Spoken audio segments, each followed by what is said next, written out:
Recording चालू हुई ना? नहीं हुई सर। हो गई। अब हो गई। चल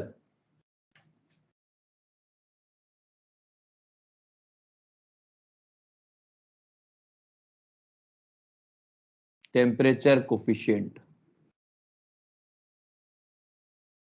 टेम्परेचर कोफिशिएंट को या तो अपन फाई से रिप्रेजेंट करते हैं या फिर टीसी से, ठीक है। और ये क्या रिप्रेजेंट करता है? ये रिप्रेजेंट करता है फाई और TC is ratio of two rate constants which at two different temperatures having a difference of 10 degree centigrade. मतलब जिस चीज को आप फाई या टीसी लिखोगे ये होगा के टी प्लस 10 डिवाइडेड बाय के टी। और नॉर्मली का मतलब है रेगुलर केसेस के अंदर normally T will be 298 kelvin. तो हम लोग लिख सकते हैं फाई और टीसी इज इक्वल्स टू के 308 डिवाइड बाय के 298, ये लिख पाएंगे। क्लियर है? अब इसकी एक यूजुअल मतलब इसकी एक जनरल वैल्यू होती है, मतलब यूजुअली फाई और TC lies in between 2 and 3। Phi और टीसी 2 और 3 के बीच होते हैं जनरली। और इसी से अपना आगे का पॉइंट बनता है कि मतलब यदि मैंने कहा कि मैंने टेम्परेचर में हमने कहा क्वेश्चन दिया कि गिवन है कि फाई की वैल्यू 2 है,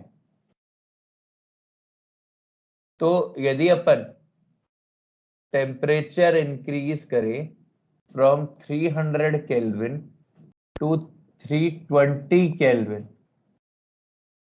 what would be change in rate of reaction?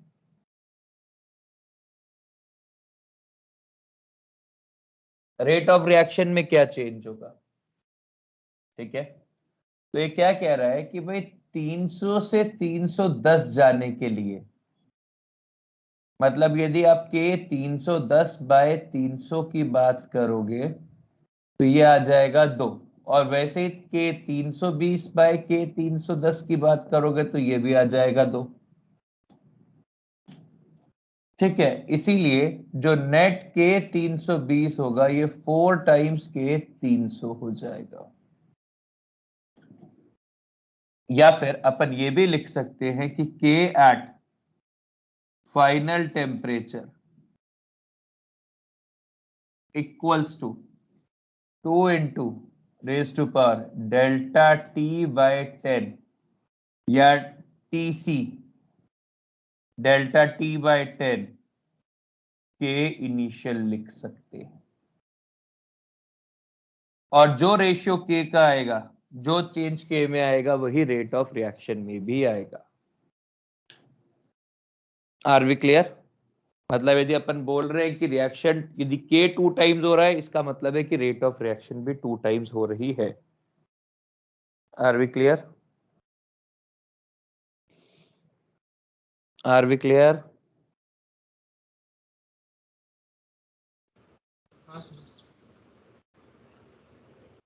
Please copy करिए। सर फोटो भेजो ना सर, वो क्लियर नहीं दिख रहा बिल्कुल।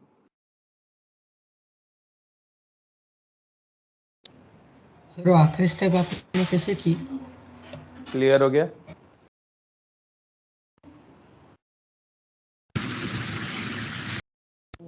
थोड़े से टाइम के लिए वो फिर से ब्लर हो गई। This is what I have experienced कि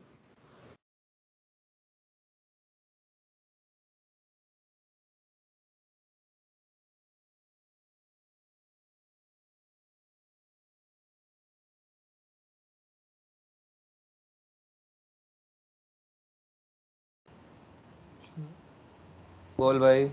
सर आपने लास्ट स्टेप में क्या किया है? इस वाले स्टेप में की फाइनल वाला कुछ नहीं, स्क्वायर मतलब बनाए अपन, वाला।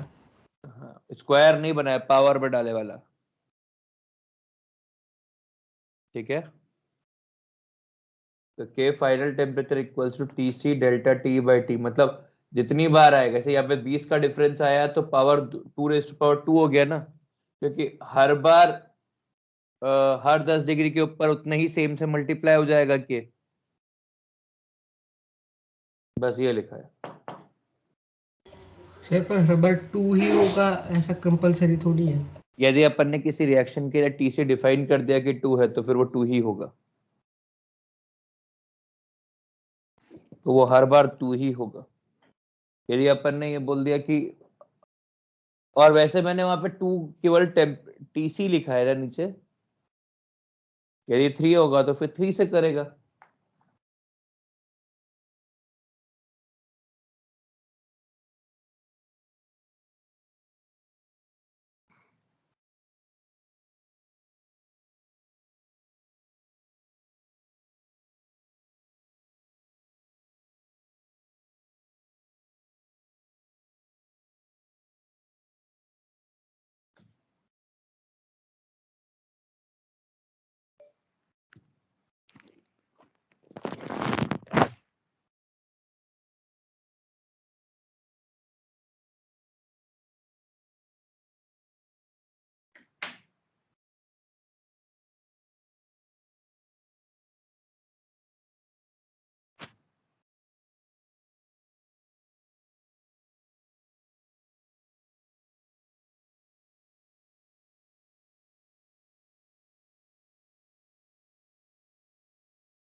सर बोल।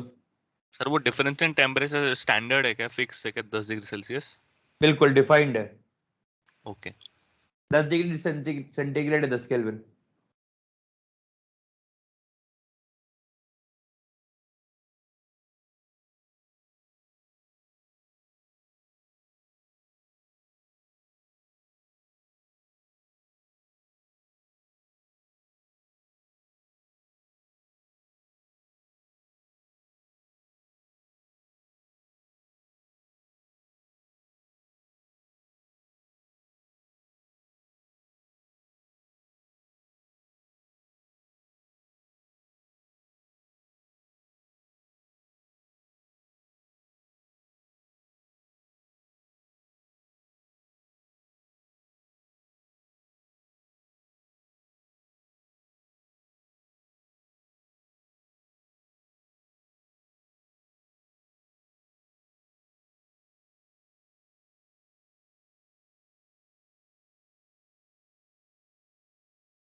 तो आज से औरंगाबाद में शॉप्स खुल गई।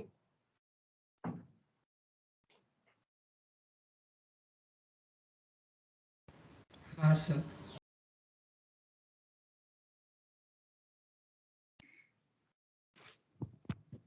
चलिए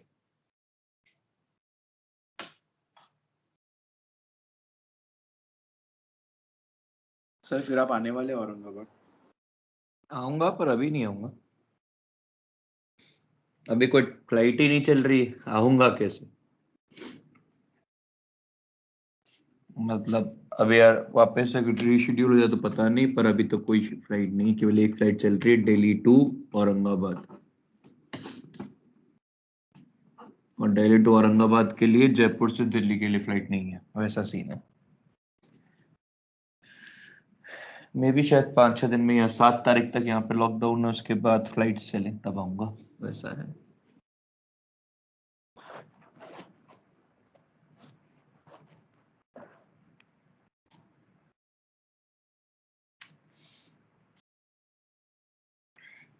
चलिए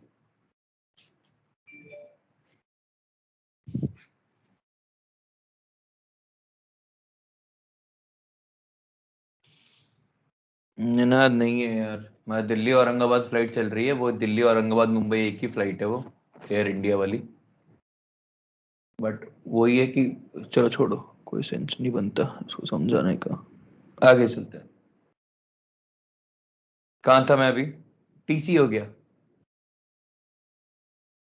इसके बाद मतलब डायरेक्ट फॉर्मूला बेस्ड क्वेश्चन आएंगे, वो कर लीजिएगा, एक ही वेरिएंट बनता है, कुछ और बनता भी नहीं है। अगला है effect of catalyst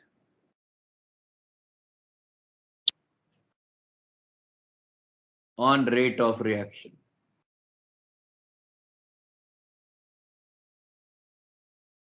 effect of catalyst on rate of reaction, ठीक है भाई। कोई भी कैटलिस्ट क्या काम करता है समझिए। Catalyst increases rate of reaction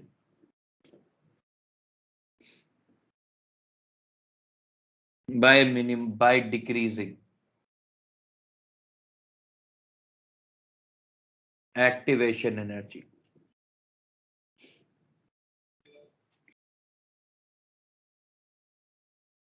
बिल्कुल, एक्टिवेशन एनर्जी डिक्रीज कर देता है। मतलब यदि पहले एनर्जी ग्राफ ये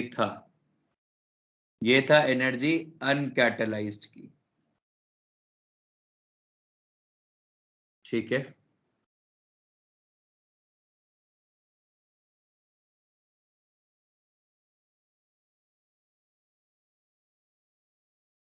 ये है कैटलाइज्ड की।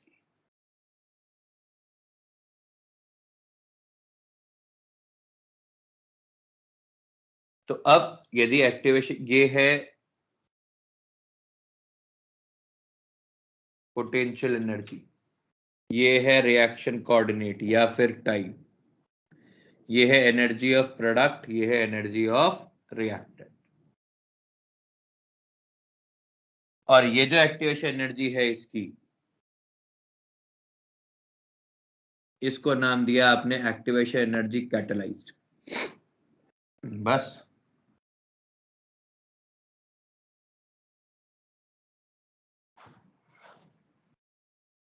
तो ये क्या बन जाएगा कि भाई के कैट अनकैटलाइज्ड या K catalysed equals to A not E raise to power minus E A C by R T. K uncatalysed equals to A not E raise to power minus E A by R T. तो K C by के uncatalysed equals to e raise to power minus E A C plus E A by R T. तो delta मतलब इसको लिख सकते हैं K C by K you N equals to minus E A C minus E A by R T E raise to power. जो कुछ value आएगी उसको रख के सॉल्व कर सकते हैं, मतलब ln kc by k uncatalyzed equals to e raised to power minus delta e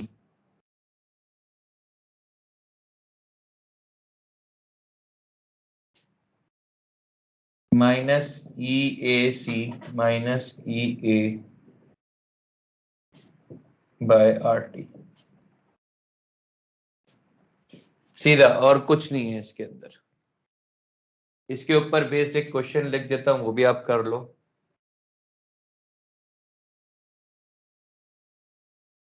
sir वो नीचे वाले क्वेश्चन बॉक्स में वो साइन का आई थिंक गड़बड़ हो गया है। ऊपर क्यों? वाले क्वेश्चन में नहीं, तो ब्रैकेट नहीं लगा, ये वो ब्रैकेट लगा दो। Find out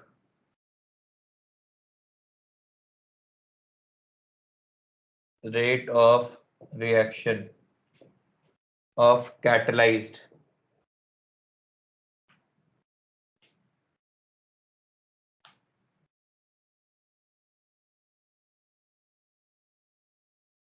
with catalyst if it decreases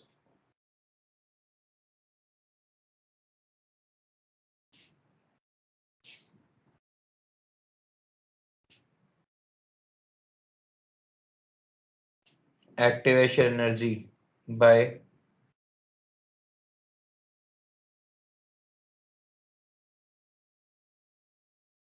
3 kilocalorie at temperature 300 kelvin, और जो K अनकैटलाइज्ड है उसकी वैल्यू दे रखी है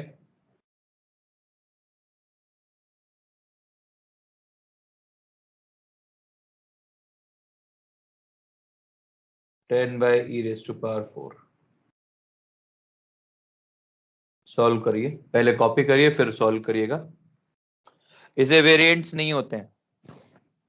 सर कुछ नहीं दिख रहा है उस स्क्रीन पर। यार सभी को प्रॉब्लम आ रही है कि मानस आई भाई तेरे को सिर्फ अकेले को प्रॉब्लम आ रही है? है प्रॉब्लम। देख रहा नहीं सर बराबर से। किसी को साफ भी दिख रहा है? हाँ सर, थोड़ी देर के लिए साफ हो रहा है।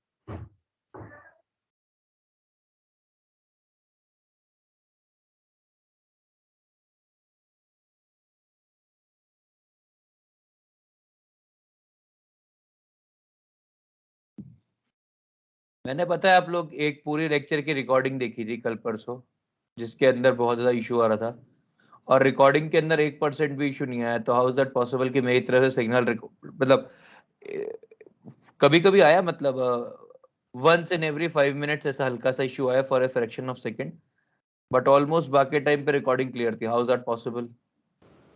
अब आज का देखो ना सर। अरे आज का तो रिकॉर्ड होएगा, उसके बाद देखेगा ना। हाँ सर, नहीं मतलब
चलिए,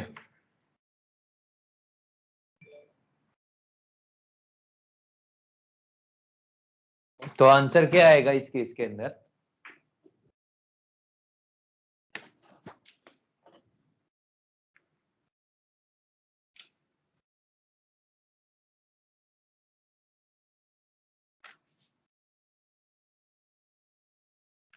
मैं अपने को क्या मालूम है?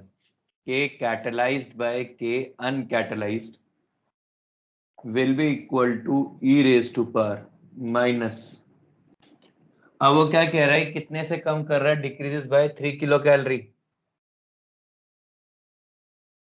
ठीक है, यदि 3 किलो कैलोरी है तो ये आ जाएगा 3000 divide by R2 into T 300।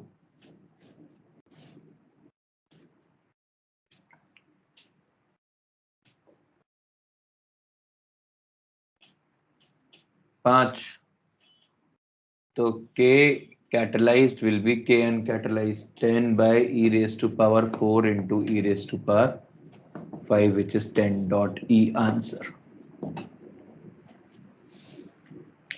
Clear है?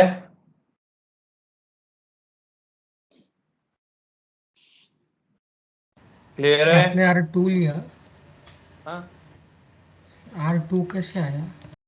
कैलोरीज के अंदर यदि एनर्जी का यूनिट कैलोरी में है तो R2 ही तो आएगा। एनर्जी का यूनिट पे डिपेंड करेगा ना भाई, एनर्जी का यूनिट यदि कैलोरीज में है तो फिर कैलोरीज में आंसर आएगा। सर वो हमने मैंने जूल में कन्वर्ट करके किया 8.3 को पकड़ के। पर दोनों तरफ मल्टीप्लाई किया है ना, फिर इतना दुख हुआ होगा ना तेरे को। हाँ जब दोनों तरफ यहाँ पर भी जूल में कन्वर्ट किया, यहाँ पर भी जूल में लिया, हाँ, तो तो कर ले, क्या मल्टीप्लाई, दिक्कत? तो उससे वो थोड़ा सा अलग आ रहा, तो ई रेस टू 22/25 आ रहा अरे था। भाई एक बात है, तूने क्या चीज चेंज की? तो सिर्फ कन्वर्ट किया, ऊपर वाले किलो कैल को जूल में कन्वर्ट किया इनटू 4.2 कितने करके। से मल्टीप्लाई किया? 4.2 से। ठीक है, और नीचे वाले को किससे किया? नीचे वाले को मल्टीप्लाई नहीं किया, आर को डायरेक्ट 25/3 ले पकड़ लिया। बिल्कुल पकड़ ले, कोई दिक्कत नहीं है। तो उससे वो ई रेस टू पावर 22/25 आ रहा था 10 इंटू। तूने कुछ कैलकुलेशन ब्लंडर किया होगा, बाकी I don't see that happening. मैं चेक करता सर एक बार। बिल्कुल कोई कैलकुलेशन ब्लंडर किया, बाकी नहीं आएगा अंतर। ठीक है, तो ये था कैट इफेक्ट ऑफ कैटलिस्ट।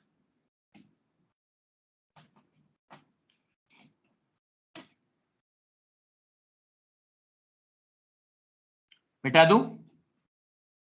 मिटा ही देता हूं।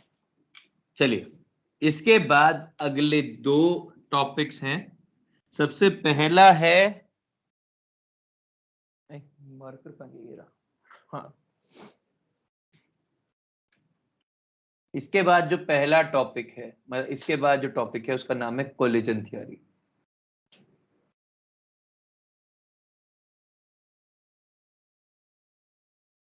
For reactions, and basically it was given for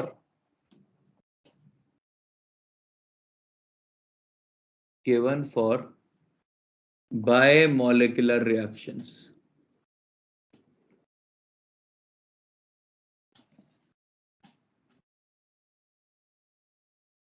Initially it was given for bimolecular reactions, और ये थियरी थी अरेनियस और वेंटॉफ ने। It was proposed by Arrhenius and Ventoff.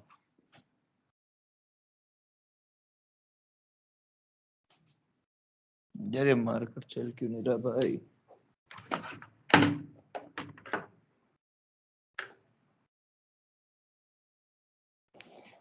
ठीक है, ये क्या बोलता है? All reactions according to this theory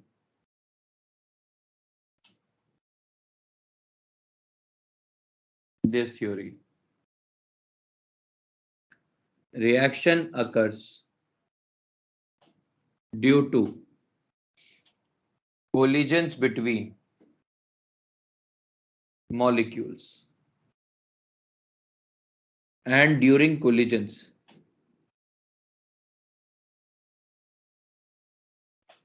bond formation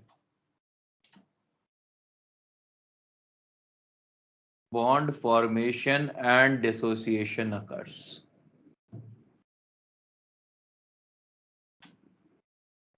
ठीक है, तो इसने क्या कहा, जब भी कभी कोई रिएक्शन होगी ना, तो रिएक्शन क्यों होगी, क्योंकि दो मॉलिक्यूल जैसे रैंडमली मूव करते करते कोलाइड कर जाएंगे, जब वो कोलाइड कर जाएंगे तो प्रोडक्ट बन जाएगा बस।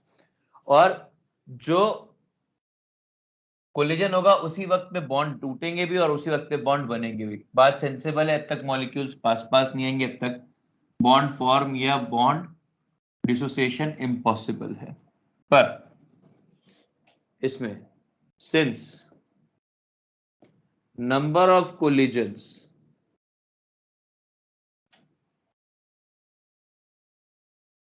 per unit volume per unit time is very high, therefore but reactions do not proceed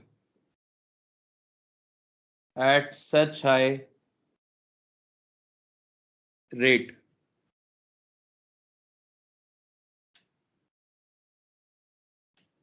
It means only some collisions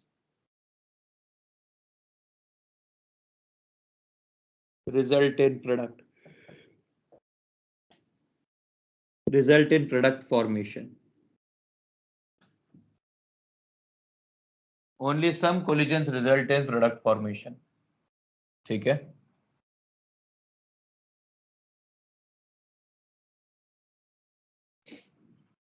अब कौन कौन से होंगे, मतलब collision must have sufficient energy and proper orientation in order to form product. ऐसा कहा collision theory ने। इसने क्या बोला कि जो कोई रेट ऑफ रिएक्शन है वो है नंबर ऑफ, एक सेकेंड जगह भी कम है,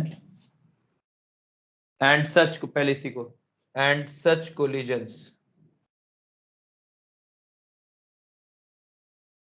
आर कॉल्ड इफेक्टिव कोलिजन्स।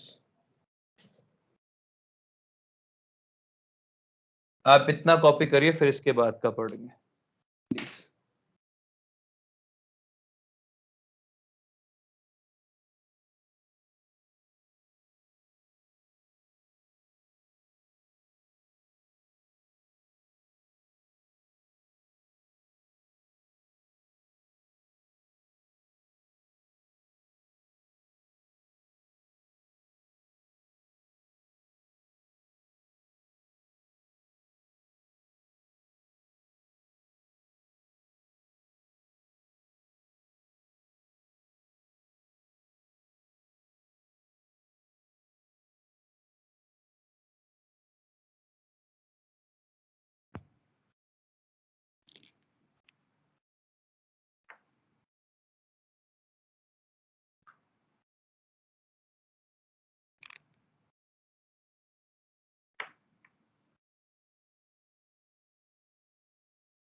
सबका हो गया है?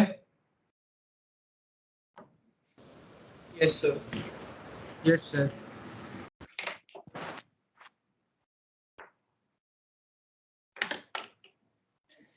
तो हम लोग क्या लिख सकते हैं ध्यान में?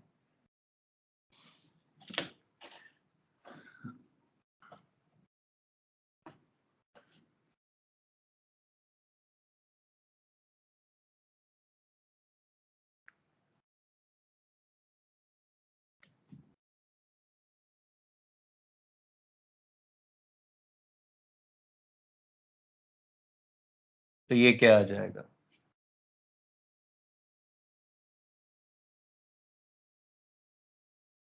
Rate of reaction is equals to number of collisions into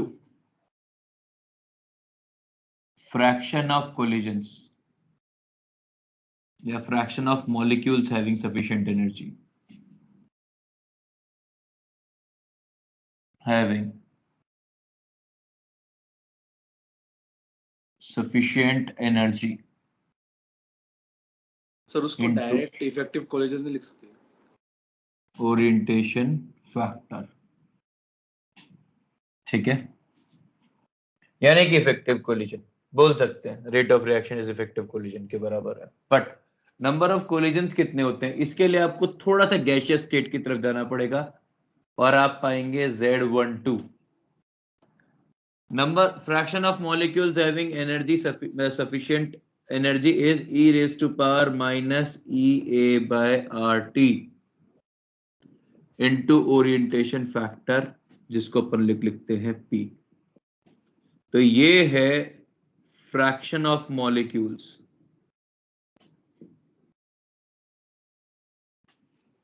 having energy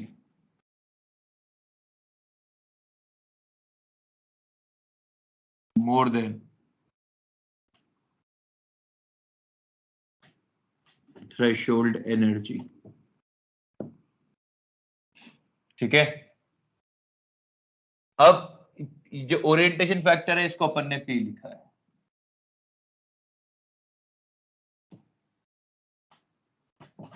usually पहले Z12 कितना होता है, गैसियस में पढ़ाया था आपको,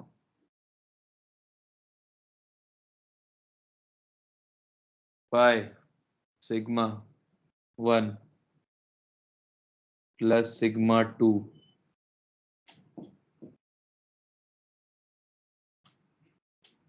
square by 2 U average dot n star A dot n star B था। सर वो 2 अंदर रहेगा ब्रैकेट के, वैसे मतलब या फिर बाहर 4 रहेगा ना, एवरेज ले रहे हैं ना, तो रेडियस तो रेडियस स्क्वायर था, तो रेडियस तो theta 1 plus theta sorry sigma 1 plus sigma 2 by 2 का होल स्क्वायर रहेगा। सिग्मा क्या था सर अपन सर 4 रेडियस था।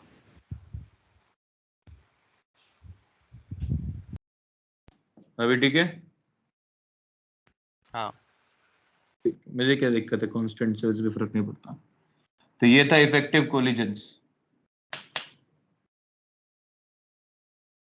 इसके बाद और क्या है, e raise to power minus EA by RT dot P। अब समझिए, मैं इस पूरे को डिवाइड करता हूं। अब मतलब ये क्या है, ये थे नंबर ऑफ मॉलिक्यूल्स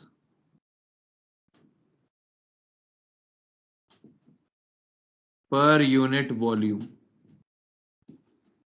आप इसको multiply and divide by Avogadro number का स्क्वायर कर दीजिए, तो ये क्या बन जाएगा, पाई एक कांस्टेंट, मतलब ये हो जाएगा सिग्मा 1 प्लस सिग्मा 2 बाय 2 का whole square U average dot Avogadro number का square dot N star A dot N star B divide by N A divide by N A T raise to power minus E A by R T dot P. अब please ध्यान दीजिएगा क्या हो रहा है। ये क्या हो गया, ये कंसेंट्रेशंस के बराबर हो गए, नंबर ऑफ मॉलिक्यूल्स पर यूनिट वॉल्यूम थे, अवोगाड्रो नंबर से डिवाइड करने के बाद these are number of moles पर यूनिट वॉल्यूम। ठीक है, तो ये दोनों मोलारिटीज बन जाएंगे।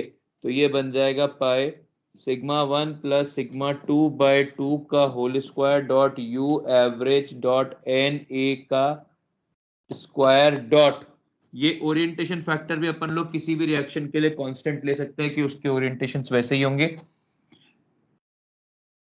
और ये हो जाएगा a into B into E raise to power minus E A by R T.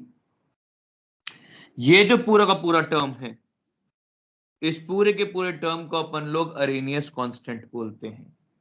तो ये रेट हो जाएगी Arrhenius constant A not A into B E raise to power minus E A by R T.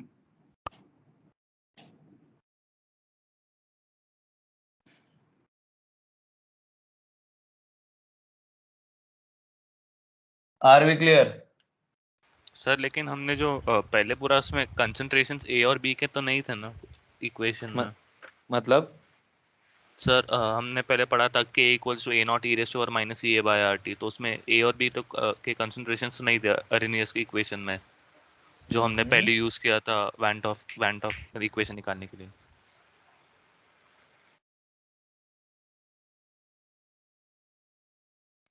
Rate के लिए कह रहा है, किसके लिए कह रहा है? रेट के लिए कह रहा हूँ सर। तो रेट किसके बराबर होते हैं? रेट कांस्टेंट इंटू ए इंटू बी, वैसा मतलब रेट ऑफ के मतलब इक्विलिब्रियम वाला के मैंने या के फिर तो निकाला ही, मैंने के तो अभी निकाला ही नहीं, मैं तो रेट कह रहा हूं। सर तो तो कॉपी रेट कर, मतलब सर रेट ऑफ मतलब रिएक्शन। कॉपी कर, नहीं ले कॉपी कर, टेंशन नहीं ले। सर ये जस्टिफिकेशन है ना उसका आरएनएस इक्वेशन का जस्टिफिकेशन। हाँ पहले कॉपी करो।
सर बोल भाई। सर आप मार्क करके दो ना सर, एनावस्थी में कौन से करने हैं? मतलब समझ नहीं आ रहा कौन से करने हैं। मतलब एंडिंग एंडिंग वाले हो, समझ नहीं आ रहा कि करने हैं कि नहीं। 100 के बाद मत कर, 100 के बाद रेडिएक्टिव, 1 से 120 के बाद पूरी रेडिएक्टिविटी है।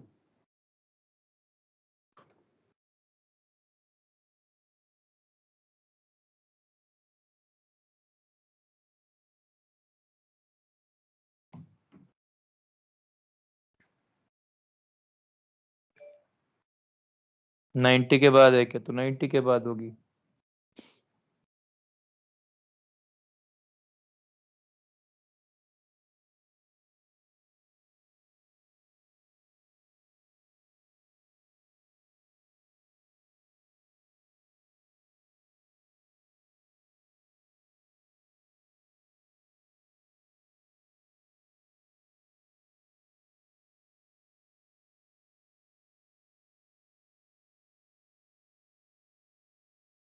सर बोर्ड के नीचे की सर जो लास्ट में है वो नहीं दिख रही है।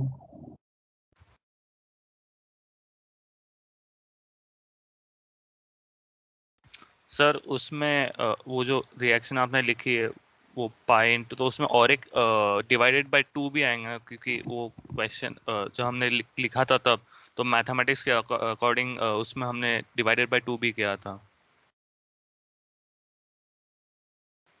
सर आपका माइक म्यूट है। मैं ये कह रहा हूँ कि तू यहाँ डिवाइड बाय 95 कर ले, मुझे कोई फर्क नहीं पड़ता उससे। ठीक है, वो जो भी कुछ है यार वो याद कर देख ले यार, मेरे को भी सब कुछ पूरा एग्जैक्ट फॉर्मूला याद नहीं रहता है यदि मैं डिराइव नहीं करूँ तो। डिराइव करूंगा तो फिर याद आएगा, ऐसे याद थोड़ी ना आता है सब कुछ। पर बात वो है कि भाई वो एक कांस्टेंट है, इसको अपन ने ए नॉट दे दिया, तेरे को जो भी कुछ लगाना है लगा दे। अभी तो इसमें एक डाउट और है, वो डिस्कस करना है, तो पहले कॉपी करो, वो डाउट डिस्कस करेंगे।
सबका कॉपी हो गया? हेलो, हाँ सर। तो बोलने का था ना। हाँ सर।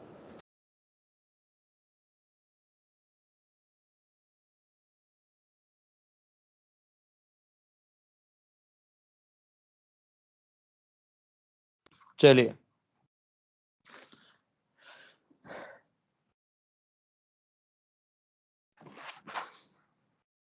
मतलब अब आपके पास आ गया रेट।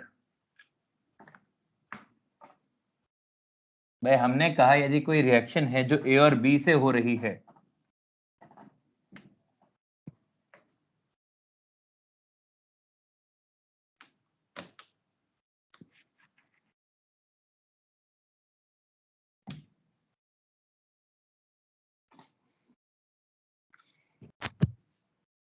चलिए प्लीज ध्यान दें, कोई एक रिएक्शन है जो ए और बी से हो रही है, तो हम लोग क्या लिख सकते हैं? रेट इक्वल्स टू के इंटू ए इंटू बी।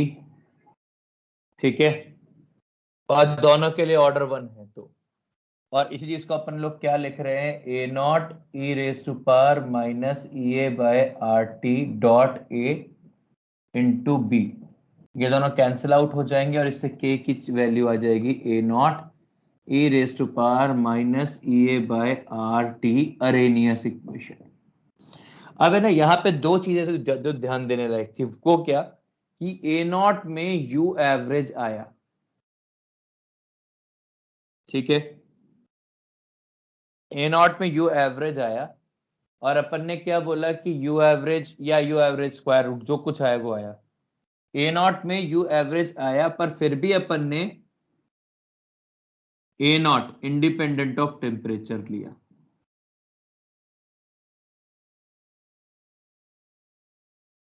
ठीक है, ये जरूरी चीज है, क्योंकि ये देखा गया है कि यू एवरेज का बहुत फर्क नहीं पड़ रहा होता,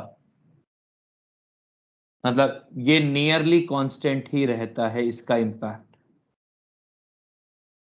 ये एक मैथमेटिकल एक्सप्रेशन था, बट यदि केमिस्ट्री वाइज एक्सप्रेशन की बात करें थोड़ा सा वेरी हो सकता है। दूसरी चीज, जो ओरिएंटेशन फैक्टर था, orientation factor do not affect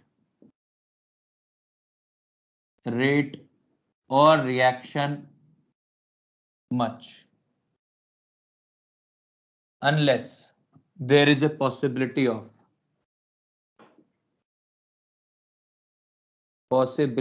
of byproducts due to different collisions।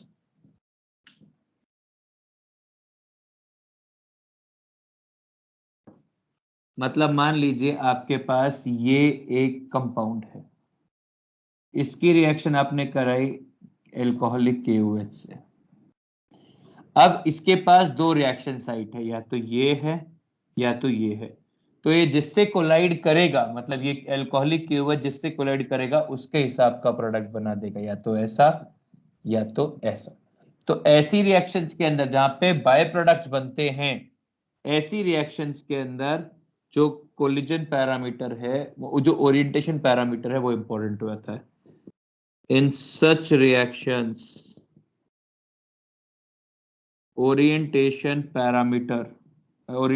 factor becomes important। Collision theory done, copy कर लीजिए, इसमें कोई डाउट है पूछ लीजिए। और अब इसके बाद अगला है mechanism on order of mechanism molecularity and order of reaction, आखिरी टॉपिक इस चैप्टर का।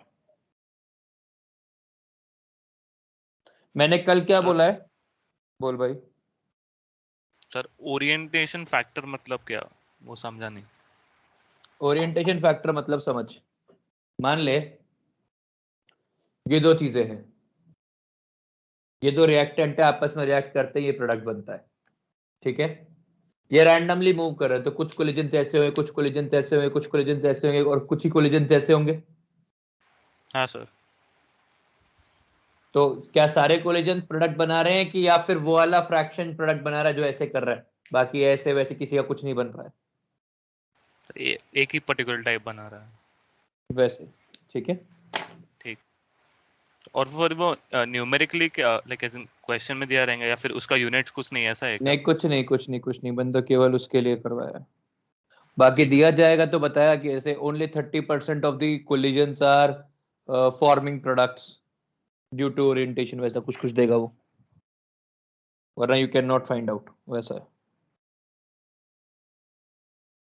ठीक है।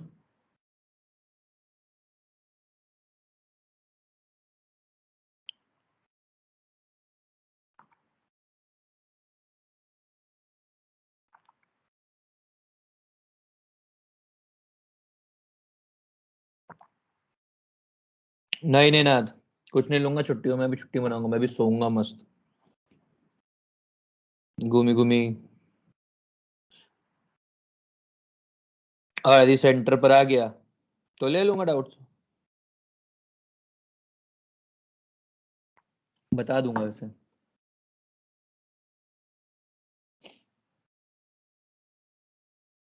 पता नहीं यार, घूमने भी जाऊंगा कि नहीं।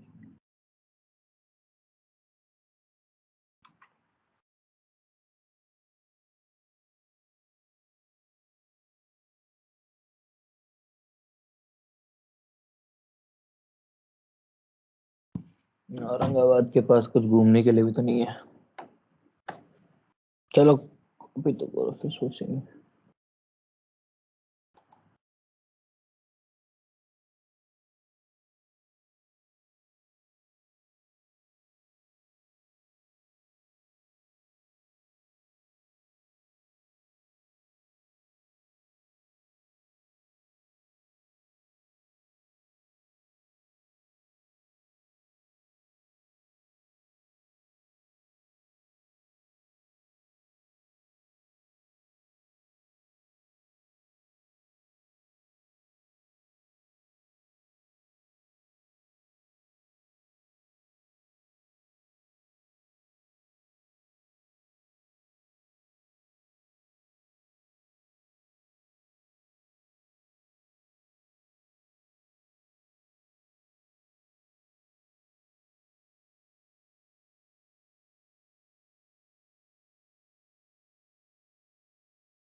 सर बोल भाई। सर कल सॉल्यूशंस का डिस्कशन है ना?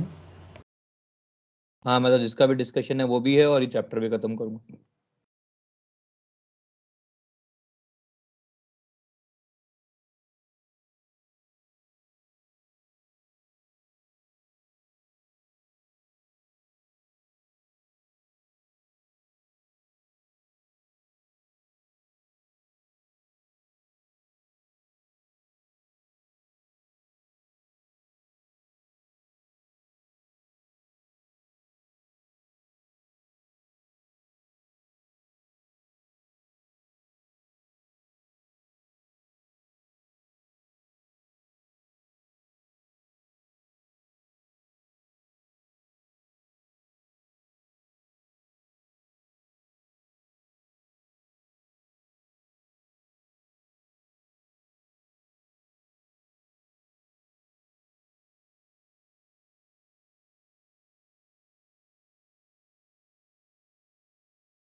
चलिए प्लीज, कल सॉल्यूशंस का डिस्कशन है, आप लोग जा सकते हैं अभी तो। और सॉल्यूशंस